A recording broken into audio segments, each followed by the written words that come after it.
Hey everyone, welcome to the Redmen TV and the final word show, the first final word show of the season. I'm Steve Ho, joined as ever by John Machin, and today we've got Ian Young with us as well. We're going to be discussing Liverpool 2, Crystal Palace 2. Obviously Crystal Palace winning the Community Shield on a penalty shootout. The good, the bad, the ugly and everything in between. New season, new set. But yeah, same old conversations in a good way. It's usually a good thing. That sounded negative. It absolutely wasn't. Gentlemen, thank you for coming in this morning on the back of a mad game, really, John. It was a really strange one, really, because depending on how you like to look at life in general, can almost be a philosophy of how you look at that game yesterday, because there was quite a lot of good, there was quite a lot of bad, and in the end, Liverpool lose. You can... If you're devastated by losing the trophy, if you're encouraged by certain things, it will depend on your philosophy. I hate losing trophies and I hate losing football matches, but I realised yesterday what I hate most is losing penalty shootouts. Yeah. I hate it. I just can't stand it. And it's the second one on the bounce, isn't it? I just don't like it. Yeah, we absolutely will talk about that later towards the end of the show. Liverpool's record on penalties in general recently is pretty poor. Ian, let's start it with Arne Slot's 11, and it was pretty much an 11 that we all could have picked. The only difference, of course, was that nobody knew Ryan Gravenberch was going to drop out very last minute. Obviously, his partner, given birth, understandably, he drops out. Definitely impacts Liverpool because obviously Alexis McAllister and Ryan Gravenberch are the two what you'd call natural deeper lying midfielders in Liverpool's team at the moment, if you don't want to play with Taro Endo, which I don't think the manager is interested in at this moment in time. Both unavailable to start because McAllister's not fit enough, so Curtis has to play him under. Yeah, maybe threw a little bit of a spanner in the works, but other than that, it was probably about the team that we all expected it would be. Yeah. I think yesterday there's a lot of people who don't understand how good Gravenberch is, and I think I think they may have realised yesterday how good he is and how he affects our game. But as far as the starting 11 goes, yeah, pretty much. I think most people have predicted that. I think maybe. There might have been a question for some people whether Robertson might have started over Kirkes, but that's probably more an age and experience thing rather than anything else. But yeah, expect the first 11, I'd say. I think with Gravenberch not starting Bournemouth, there was always a chance that they would leave him out anyway.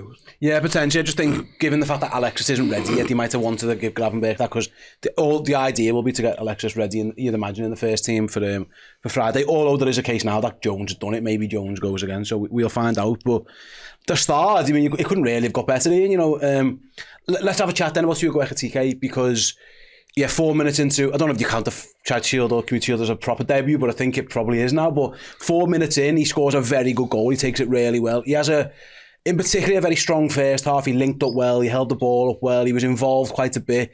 Second half, he has a few more chances. Probably should have scored another one. But what was your entire, I don't know, what's the word, opinion on Hugo Ekitike's first real proper performance for Liverpool? Hugo Ekitike sort of become like Liverpool's 69 million forgotten man, hasn't he, with all the talk around Isaac of late, but he impressed me so much. Especially the goal was a fantastic goal, with the little touches he was getting off, especially that one where he sort of back-heeled it, and if Gakpo finishes that chance, we're all talking about his little touch in midfield. He looked really, really good. He's fast for a big guy. He's really, really fast. I think him and Wirtz already have a good understanding of each other. Wirtz seems to know what runs Ekitike is going to make. I don't know whether that's just because Wirtz is so good, but seems to have a good understanding there. Bodes well for the rest of the season. What did you make of him, John, first proper look? Obviously, we've seen him a little bit in that Bilbao friendly, but it's very different circumstances. This is a more competitive game. I was actually surprised at how good he was. Yeah. I thought, even if he's good, you take time to settle in, but he didn't at all, did he? Hit the ground running. He was taking up lots of really nice positions, moving around a lot, and as we've said, he got pace as well. I think he had a really good first hour, didn't he, before he took him off. I think he was probably our best player, just about. Wirtz was,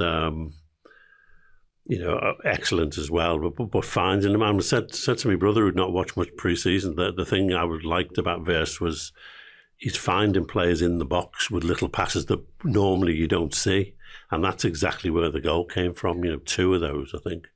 nice passes into the box. I think maybe the same one might have been for Gakpo, but, Ekitike saw his chance and took it, controlled it. That was another thing about him, his control is sensational. Yeah, but his first touch, because we've still had this thing, and again, Liverpool style of play last season with centre forwards. I always thought he didn't really see the ball that much. Hugo Ekitike touched the ball 25 times yesterday in 71 minutes. So you're not going to get tons of action when you're Liverpool's number 9 because we just know how they play.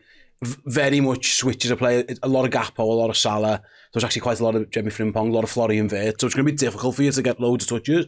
But for the most part, when he fed it up to him, his little layoffs were good. He just keep hold of the ball, knock it off, go to Wirtz again. The little flicks around the corner. It did feel more like a more natural number 9 position, perhaps, than Liverpool and Arne Slot last year used Luis Diaz in that role because he obviously wanted someone to be able to do that. He didn't quite trust Darwin, so obviously Diogo was injured a bit in and out the team at the time. It feels like this is maybe more what Arne Slot wants. So you can give it to him, he can look after it, he can do the little flicks, but by the way, give him a chance and he's probably going to score a goal as well. Yeah, we seemed more of an attacking unit, especially over the left-hand side. I thought Salah looked a bit isolated yesterday, but over this side, on the left-hand side, I thought we looked a really good unit. Kirke's getting involved as well.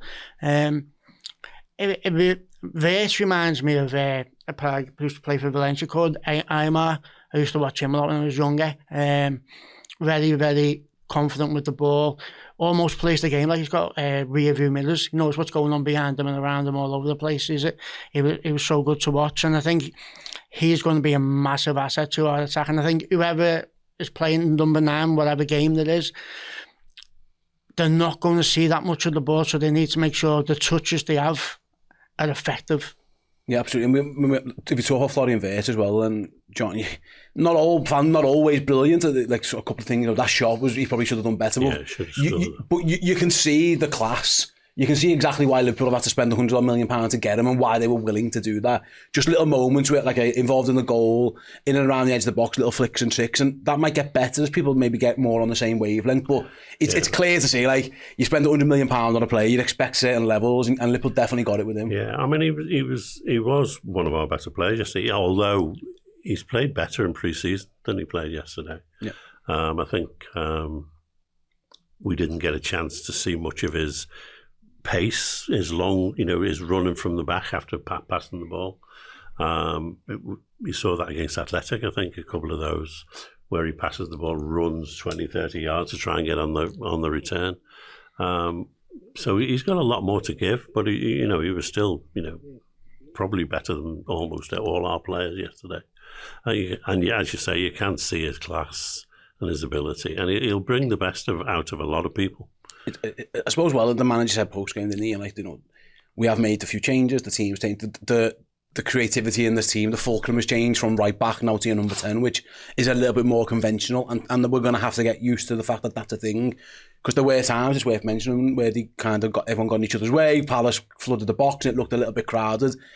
To expect it to work straight away maybe is a little bit naive, and maybe we'll all have to temper our expectations. Liverpool might just have to win games a little bit uglier for the time being. We'll talk about the defence later, which I think doesn't bode too well in that regard just yet. But I think you're right to say, like, the link up between Ekitike, Gakpo and Wirtz in particular was strong. It remains to be seen how Mohamed Salah fits into this equation, because yes, they didn't. Yeah. And there's still little bits they're going to have to work on, but from those two in particular, that's what a combined £180 million roughly of players. Both of them should be relatively happy with how they performed on what I guess what you call a competitive debut. Yeah, and you've got to remember as well, there's not many of them players who played yesterday played 90 minutes, yeah. So that was the first 90 minutes in a long time. So once that 60 minutes, 70 minutes hit, the bodies are not going to be used to it yet. I'm sure training will be up this week. I'm sure they'll be expected to be at a certain level on Friday that they probably weren't expected to be at yesterday. So there were Liverpool fans, and especially online, are very hyperbole that either super negative or super positive. I think we are where we need to be right now, and I've got no new concerns going into the game. After the game that I had going into the game, obviously I think we obviously need to strengthen centre back wise, and I think we still need something up front or in the attacking areas. But apart from that, no concerns. We had, Kirke's as well on the left. Going forward, he added a lot to that little little gang on the left there, and Salah, as you say, we got a bit more isolated. And he had Frimpong, and he's crazy. I had no clue what he was doing half the time. He's fast, he's difficult. And I think Salah will take time to get used to that, to be honest. Yeah, as I say, there's talk, obviously, Liverpool in the transfer market before, which obviously they're going to have to do something. I think we saw yesterday the bench options aren't gone there. Where Arsenal, he said that himself. He didn't really have anyone else. When he had to bring Ekitike off, or he felt like he needed to, it had to be McAllister, because he didn't really have, maybe he just didn't quite trust Ngamoa or whatever at this point in time. But Liverpool still did create quite a lot of chances yesterday, John, which are positive. Like I say, we'll talk later in the show, because defensively there's definitely structural issues there. Yeah. But even with a new team, First probably should have scored, put us 3-1 up, and then when it was they'd drawn level, Mo had a really good chance. Hit it straight at the keeper. He might have been offside, Ekitike, with the header, but he might one that pulled back to him over the bar. He probably would have expected those two possible chances. Yeah, the header was probably a pity, because it would have been nice to see him at the target with that. Then that's another threat if he's decent in the air. But yeah, going forward, we look terrific, and there's a lot there that you can look forward to, and we will get better.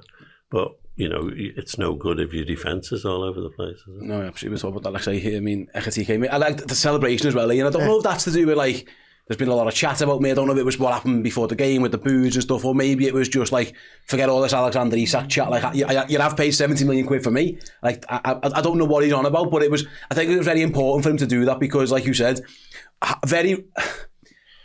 it's one of the most forgotten big money signings of all time. We signed him and everyone's talking about the other fella straight away. It's a little bit unfair on him, and he did exactly what he was brought in to do. He did, and normally that type of celebration would annoy me, but I think... When Trent did it, meant he was getting off. Yeah, but I think I quoted, he's definitely off to Madrid when he did that thing yesterday, but yeah, it's just what footballers do now, don't they? They want to make headlines, they want to get little gifts made of themselves and stuff, and he's definitely got that now.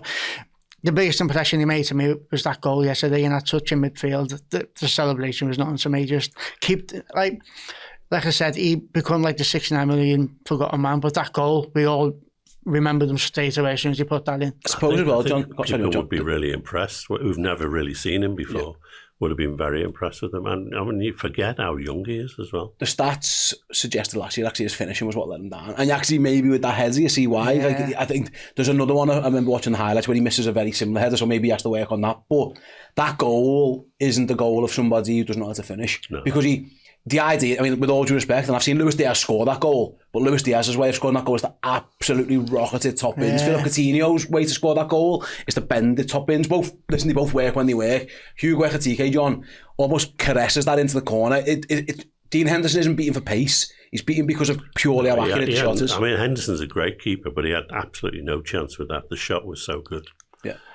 So positive signs off Ekitike and Wirtz. And if you watch Ekitike as well, as soon as that leaves his foot, even though it's not a powerful one, he knows that's going. And he's Virgil was upset. It was such a good performance from him that people talking about Isak coming in, and well, that will mean he won't be able to play. But I think Gakpo would be the one who would be under pressure if Isak came in. He can clearly go to the left, can't he? Ekitike can certainly play on the left. He looked, he naturally, again, I'm not going to bring up the heat map of his game yesterday. He was very left anyway. Just that's where the pockets of space are. So yeah, absolutely. And again, I was quite encouraged by those two. I think I mentioned before positives of the game. Obviously, it's never nice when Liverpool lose, and there were definitely issues. But I think we'd all agree Ekitike and Wirtz were two of the positives